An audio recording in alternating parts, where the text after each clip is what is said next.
You think about the last 4 years, Secretary of Education Arnie Duncan, he had an opportunity to really step out there. Secretary of State Hillary Clinton, Defense Secretary Bob Gates. But you did not have, again, your Labor Secretary. You didn't have your Commerce Secretary, your Energy Secretary. And so he relied on sort of the people just around him. I think this administration, the president should do a better job of getting his cabinet out there because, frankly, most Americans don't even know who the rest of the cabinet members are.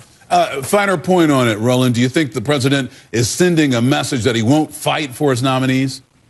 Well, I think what he's doing is he's picking and choosing his battles, but he needs to understand the last 4 years, Republicans fought him on everything. He should send the signal, I'm not going to play the games we played the last 4 years. I'm going to be very aggressive, and if you want to deny me my choice, then you should vote that person down. He should have put her forward. And look, if he wants former Senator Chuck Hagel, put him forward as well and tell the Senate, I dare you to do it.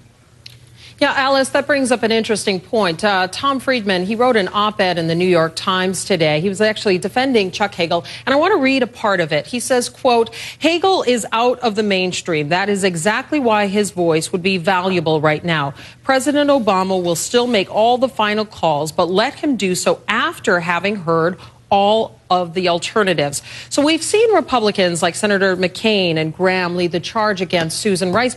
But shouldn't these candidates at least have a chance to be nominated first, Allison? Whatever happened to deference to the president to allow him to choose his own cabinet?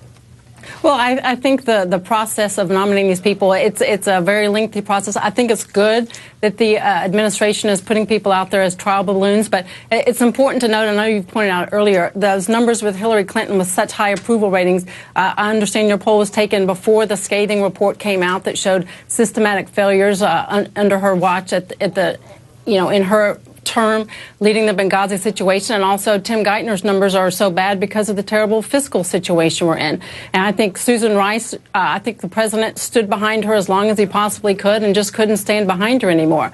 I think what we're seeing already with the Hagel potential nomination is I think a lot of the Republicans are withholding their judgment. They don't like the way he was critical of the Iraq situation, but many of them, what I'm hearing is they're reserving judgment. But I think it is good for the administration to throw names out there to see what kind of feedback they may be getting. But we all know that the nomination process is a tough one, no matter who is put out there to face the questions. Alice, Senator Mike Crapo of Idaho was arrested this week in Virginia for DUI, and he's found himself now back in the hometown newspaper in Idaho being compared, at least favorably, to former Senator Larry Craig. Listen to this and let's look at the words on the page. Oh, I can't read it. All right. Crapo's mistake was not on the same level as former Senator Larry Craig's mistake at a Minneapolis airport bathroom in 2007. It was worse.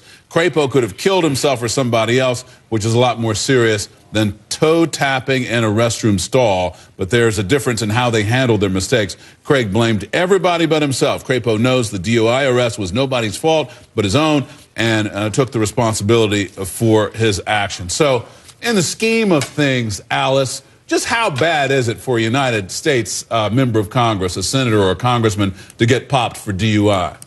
Well, it's bad for anyone to get arrested for DUI and to do it in the first place. I think this calls attention to the seriousness of this, especially in this time of the year when many people are out at parties. But I do respect him for taking responsibility for his action and not trying to get out of it or blame anyone else. But it's not a good thing. And some people have called for him to step down. That's his decision and his decision alone to make. But I think if nothing more comes of this, we learn the seriousness of people drinking and driving, and we need to understand that fortunately in this case there weren't more serious consequences. Do you think he should be forgiven? Yeah, Roland. Look, here's the deal. I've never drank. That's really not my thing. If somebody else wants to drink, that's on them. Driving under the influence is absolutely intolerable. But let's be clear. The guy shouldn't resign because he was arrested for DUI. He should go through the legal process. They should be as fair with him, as tough on him as possible. But I just don't buy this notion that a member of Congress or in the administration, somebody makes a mistake and it's, all of a sudden, forget your career, forget the constituents, you should resign. No, the constituents, they're the ones who elect folks, allow them to make their choice when it comes to the next election. So he shouldn't resign, but go through the legal process. process. So Roland, where is the line? I mean, when somebody should step down, is it infidelity? Is it when they break the law? Is it when they're convicted? Where is that line? First of all, there is no such line. It's really based upon that particular individual. If you look at the case of former Congressman Anthony Weiner, it was the constant lying over and over and over again that did him in, that forced him to resign. You look at the same thing. Former Senator Craig, the whole back and forth, well, all the different stories. When you step up and you accept responsibility in this country, historically, you have seen people say, look, we're going to, in a sense, forgive you. If I use baseball, Roger Clemens never admitted steroids. He still is catching hell. Andy Pettit, he said, I did it. And guess what? Most folks have now forgotten. That's what happens when you step up. I agree with Roland. I think the repeat offenders we have, a lot of times politicians continue to do the same thing over and over and ask for forgiveness but continue to do it again. That's where we have the problem. Hopefully he'll learn a lesson from this and won't do it again, and remind people in this time of the year we shouldn't be getting behind the wheel when we've had something to drink.